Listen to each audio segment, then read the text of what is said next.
नमस्कार, मैं हूं प्रकाश और आप देख रहे हैं द न्यूज पोस्ट। भाजपा की अटल वाजपेयी की सरकार 2002 में एक कानून बनाती है, नाम होता है पीएमएलए।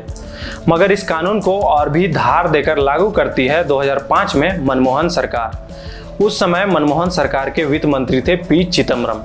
अब सवाल होगा कि पीएमएलए क्या है और हम यहाँ इसकी जिक्र क्यों कर रहे हैं, बताते हैं। दरअसल पीएमएलए का फुल फॉर्म है prevention of money laundering act, मतलब कि वो कानून जो मनी लॉन्ड्रिंग को रोकने के लिए बनाया गया था।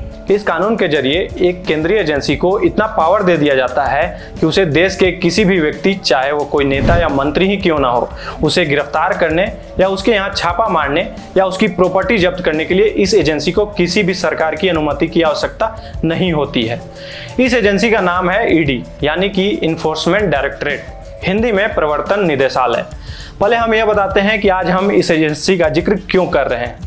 इसका कारण है कांग्रेस अध्यक्ष सोनिया गांधी और राहुल गांधी से ईडी की पूछताछ। ये पूछताछ सिर्फ इन्हीं दो नेताओं तक सीमित नहीं है। इसमें कांग्रेस नेता पी चिदम्बरम और उनके बेटे कार्ति चिदम्बरम के साथ देश के कई नेताओं के नाम शामिल हैं।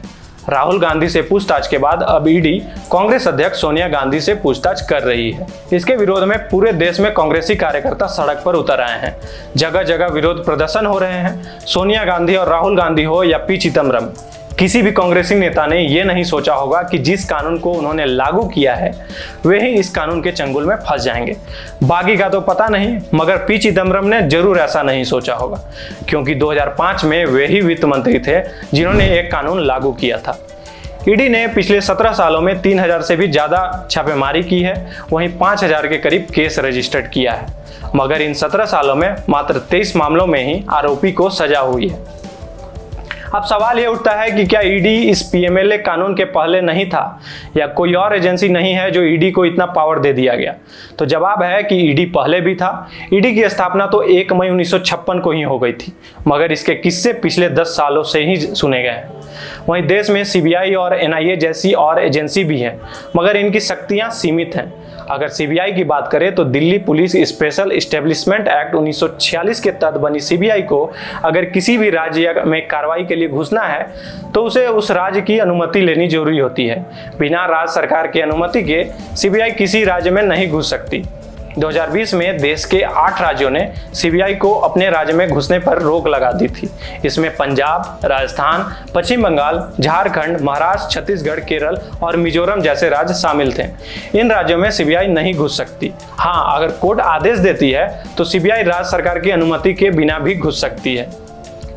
वहीं अगर सीबीआई को किसी डिपार्टमेंट के अफसरों पर करप्शन का मुकदमा चलाना है तो पहले उसे डिपार्टमेंट से परमिशन लेनी पड़ती है।